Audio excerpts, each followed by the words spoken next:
जय हिंद दोस्तों, मैं हूं नमन परसाई और आज हम पढ़ने वाले हैं इंडियन ज्योग्राफी के अंतर्गत दक्षिण भारत के पर्वतीय क्षेत्र, है ना। ये किसका पार्ट है, किसके अंतर्गत आता है, आगे समझेंगे। इंडियन ज्योग्राफी का ये 50 लेक्चर है। इसके पहले जितने भी लेक्चर हुए हैं सभी इंपॉर्टेंट है, सभी को आप देखिए। जितने भी स्टेट पीएससी, चाहे वो एमपी पीएससी हो, सीजी पीएससी हो, यूपी पीएससी हो, जितने भी पीएससी होने वाले हैं सभी में यहाँ से क्वेश्चन आने की पूरी संभावना होती है, इसलिए आपको ध्यान से पढ़ना है। हमारी एप्लीकेशन है नमन परसाई लर्निंग ऐप, वहां पर आपको सारे नोट्स अवेलेबल है। जो भी आज हम पढ़ने वाले हैं इसकी पूरा जो पीडीएफ है आपको वहां पर अवेलेबल हो जाएगा शाम तक। अब बात करेंगे टेस्ट सीरीज के बारे में। देखिए, अगर आप किसी भी एग्जाम की तैयारी कर रहे हो तो टेस्ट सीरीज बहुत ही आवश्यक होता है। टेस्ट सीरीज के बिना या मॉक टेस्ट के बिना किसी भी एग्जाम की तैयारी अधूरी होती है, क्योंकि टेस्ट सीरीज से आपको मालूम पड़ता है कि आपका लेवल क्या है, यानी कौन सा पार्ट आपका वीक है, कौन सा पार्ट आपका अच्छा है, कहां पर आपको मेहनत करनी है, कहां पर आपको कम मेहनत करनी है। ठीक, इसीलिए टेस्ट सीरीज बहुत ही आवश्यक होता है। और अगर आप हर एग्जाम की अलग से टेस्ट सीरीज परचेज करते हो तो काफी महंगा पड़ता है, इसलिए हमने काफी कम प्राइस में एक टेस्ट सीरीज निकाली है जिसका नाम है टेस्ट पास। क्या नाम है? Test pass. तो जो हमारी एप्लीकेशन है नमन परसाई लर्निंग ऐप, तो वहां पर ये टेस्ट सीरीज अवेलेबल है।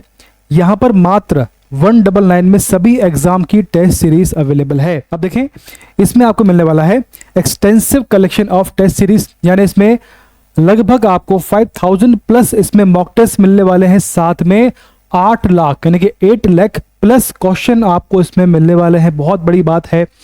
Wide range of exam covered, सभी प्रकार के एग्जाम इसमें कवर्ड है, चाहे वो आपका एसएससी हो, रेलवे हो, बैंक एग्जाम हो, UPSC, state PSC, defence exam, सभी को उसमें कवर किया गया है।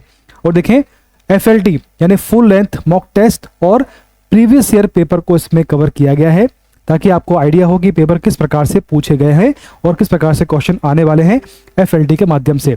एग्जाम पैटर्न एंड सिलेबस, अभी वर्तमान में जो सिलेबस है उसी के अकॉर्डिंग आपके क्वेश्चन इसमें कवर किए गए हैं। Detailed solution and analysis, her question का जो आपका क्वेश्चन होगा तो आंसर का सॉल्यूशन भी इसमें दिया गया है ताकि आपको दिक्कत ना आए। इस प्रकार से टेस्ट सीरीज को कवर किया गया है, बहुत ही बेनिफिशियल आपके लिए होने वाली है। तो बिना देर की आप उसको परचेज करना है। बहुत ही कम प्राइस में अवेलेबल है, मात्र 199 में आपको ये क्वेश्चन, आपको जो टेस्ट सीरीज मिलने वाली है, इसकी जो रियल प्राइस है वो आपकी होने वाली है 4999, लेकिन अभी ऑफर में आपको मिल रही है 199 में, इसलिए आपको ये मौका नहीं गंवाना है। ये टेस्ट सीरीज आपको परचेज करनी ही है। चलिए आगे बढ़ते हैं। आप देखें, इसमें और भी है। अब देखें, आप इसमें अगर आप देखेंगे तो यहाँ पर जितने भी एग्जाम होते हैं, चाहे वो आपका टीचिंग में हो, टीचिंग में आपको देखें सी टेट है, यूपी टेट है, रीट है, केवीएस है, जितने एग्जाम होते हैं सब कवर है। बैंकिंग में जितने एग्जाम होते हैं, एसबीआई पीओ है, उसके बाद क्लर्क है, आईबीपीओ, आईबीपीएस है, सभी इसमें कवर है। इसके बाद एसएससी है, रेलवे एग्जाम है, स्टेट एग्जाम है, यूपी एग्जाम है, बिहार, एमपी, जितना भी आपके राज्य होते हैं सब में एग्जाम कवर है। रीजनल एग्जाम भी इसमें कवर है। एमपी पटवारी है, एमपी आपका फॉरेस्ट है, एमपी जेल प्रहरी है, एमपी आरएचओ है। इस प्रकार से जितने भी स्टेट वाइज एग्जाम होते हैं सबको कवर किया गया है। डिफेंस एग्जाम इसमें कवर है, एनडीएस, सीडीएस, एएफ कैट, इस प्रकार से इसमें कवर है। और देखें, civil services, state PSC, state PCS यानी MP PSC, Rajasthan PSC, UP PSC, Bihar PSC, Chhattisgarh PSC इसमें कवर है। अदर एग्जाम सीएसआईआर, एफएसएसआई, जितने भी एग्जाम अलग से होते हैं सबको इसमें कवर किया गया। मैंने आपसे कहा ना कि 5000 प्लस इसमें मॉक टेस्ट कवर है, बहुत बड़ी बात है। और इसके अंतर्गत लगभग 8 लाख से भी अधिक क्वेश्चन इसमें आपको मिलने वाले हैं, तो उसको आप बिल्कुल भी आपको मिस नहीं करना है। मात्र 199 में आपको मिल रहा है, बहुत ही कम प्राइस में अवेलेबल है। हमारी एप्लीकेशन के लिंक इसमें डिस्क्रिप्शन में, वहां जाइए और एप्लीकेशन के माध्यम से इसको आप परचेज करिए। नाम है टेस्ट पास, याद रहेगा आपको, टेस्ट पास इसका नाम है। ठीक है, हमारी एप्लीकेशन में सबसे ऊपर आपको मिल जाएगा टेस्ट पास। क्लियर है? तो आज ही इसे परचेज करिए और आपकी तैयारी शुरू करिए। बहुत सारी आपको शुभकामनाएं। चलिए अब शुरुआत करते हैं। तो हमने आपसे कहा था कि आज हम पढ़ने वाले हैं इंडियन, ये हमारी एप्लीकेशन है नमन परसाई लर्निंग ऐप। यहाँ पर आपको ये, इसके लिंक डिस्क्रिप्शन में, वहां से आपको ये एप्लीकेशन मिल जाएगी। चलिए शुरुआत करते हैं। तो हमने आपसे कहा था भैया कि आज हम पढ़ने वाले हैं दक्षिण भारत के पर्वतीय क्षेत्र। किसका पार्ट है ये? थोड़ा सा रिवाइज कर लेते हैं, काफी समय हो गया हम डिस्कस नहीं कर पाए हैं। चलिए इसको थोड़ा सा हम नीचे ले आते हैं ताकि आपको पढ़ने में दिक्कत ना हो। चलिए देखिए, हमने जाना था कि जो आपका भारत के भौगोलिक प्रदेश है, यानी आपको जो इंडिया का फिजिकल स्ट्रक्चर है, इसको 4 पार्ट में बांटा गया था। पहला आपका था उत्तर का पर्वतीय प्रदेश, इसमें हम लोग हिमालय पढ़ते हैं, है ना, ये आपका पार्ट है उत्तर का पर्वतीय प्रदेश, इसमें हम लोग हिमालय पढ़ते हैं। इसके बाद में जो आपका ग्रीन पार्ट है ये वाला, इसमें आप पढ़ते हैं हम लोग भारत का पठारी क्षेत्र। तो वर्तमान में इसी को हम पढ़ने वाले हैं, इसी के अंतर्गत आपका आता है भारत के दक्षिण भारत के पर्वतीय क्षेत्र। ठीक, तो आज हम पढ़ने वाले हैं भारत का पठारी क्षेत्र। चलिए, इसके बाद में जो आपका थर्ड पार्ट आता है इन दोनों के बीच में, वो है उत्तर भारत का विशाल मैदान। जो आपका ब्लू पार्ट है यह है उत्तर भारत का विशाल मैदान, इसको पढ़ेंगे बाद में। जो आपका फोर्थ पार्ट है ये आपका आता है तटवर्ती मैदान, यानी जो आपका ब्लू पार्ट है यहाँ पर आपका बंगाल की खाड़ी है, यहाँ पर अरब सागर है, तो यहाँ पर तट है इसलिए इसको बोलते हैं तटीय मैदान। और द्वीप समूह यानी अंडमान निकोबार और लक्षद्वीप, इस प्रकार से 4 पार्टों में इसको बांटा गया है भारत के भौगोलिक प्रदेश को। तो आज हम क्या ओपन करने वाले हैं, आज हम पढ़ने वाले हैं भारत का पठारी क्षेत्र। ये आज खत्म होने वाला है, ये आपका हो गया है, ये आज हम पढ़ने वाले हैं। इसके बाद जो बचेगा उसको हम डिस्कस करेंगे बाद में। ठीक, चलिए शुरुआत करते हैं, अब बात करेंगे आगे। ये आपका है भारत का पठारी क्षेत्र। इसके भी ये 5 पार्ट है, डिस्कस हम कर चुके हैं। ये आपका सबसे आपका जो ऊपर पार्ट है ये आपका है केंद्रीय उच्च भूमि, है ना, ये वाला। सेकंड है पूर्वी पठार, यानी ये वाला पार्ट। फिर है दक्कन का पठार, यानी ये वाला पार्ट। फोर्थ है आपका दक्षिण भारत के पर्वतीय क्षेत्र, जिसको आज हम पढ़ने वाले हैं, यानी कि आपका ये वाला पार्ट, ये आपका है दक्षिण भारत के पर्वतीय क्षेत्र। यानी दक्षिण भारत में जो पर्वत है उनको आज हम डिस्कस करने वाले हैं, वहां से कौन कौन से क्वेश्चन निकलते हैं प्री और मेंस में, उनको आज हम समझेंगे। उत्तर पूर्वी पठार, ये पार्ट बाकी है, ये आपका है उत्तर पूर्वी पठार। ठीक, तो जो आपके इसके 5 पार्ट हैं, 3 हमने पढ़ लिए, कौन कौन से, केंद्रीय उच्च भूमि, पूर्वी पठार और दक्कन का पठार। कौन सा बाकी है जो आज हम पढ़ने वाले वो, और ये आपका उत्तर पूर्वी पठार। इस प्रकार से 5 पार्ट में से 3 पार्ट हो चुके हैं, 2 पार्ट बाकी है। चलिए, अगर आपके सामने इंडिया का फिजिकल मैप है तो बहुत अच्छी बात है, ताकि आपको समझने में आसानी हो। इसको मैंने गूगल मैप से निकाला है, ये जो मैप है गूगल मैप से निकाला है, ताकि आपको थोड़ा सा ट्रेस करने में आसानी हो। ये आपका इंडिया का मैप है। अब इसमें देखेंगे आप, यहाँ पर क्या है, यहाँ पर कर्नाटक है ना, मैप में देखिए कर्नाटक यहाँ पे है। यहाँ देखेंगे आप, यहाँ पर तमिलनाडु है, यहाँ पर आपका है केरल। यहाँ पर 3 पर्वत देखें सबसे पहले आप, कौन कौन से, नीलगिरी, ये आपका नीलगिरी है ना। यहाँ देखो आपका ये कर्नाटक है, यहाँ पर तमिलनाडु है, यहाँ पर आपका केरल है। तो तमिलनाडु और केरल, इसको जो सीमा है, इसकी सीमा पर 3 पर्वत बने हुए हैं, 3 पर्वत यहाँ पर आते हैं। कौन कौन से, सबसे पहले आपका आता है नीलगिरी, इसके बाद इसके नीचे आता है अन्नामलाई, है ना, और सबसे नीचे आता है कार्डमम। कौन सा, यहाँ पे आपका आता है कार्डमम पर्वत। कौन कौन सा, कार्डमम पर्वत।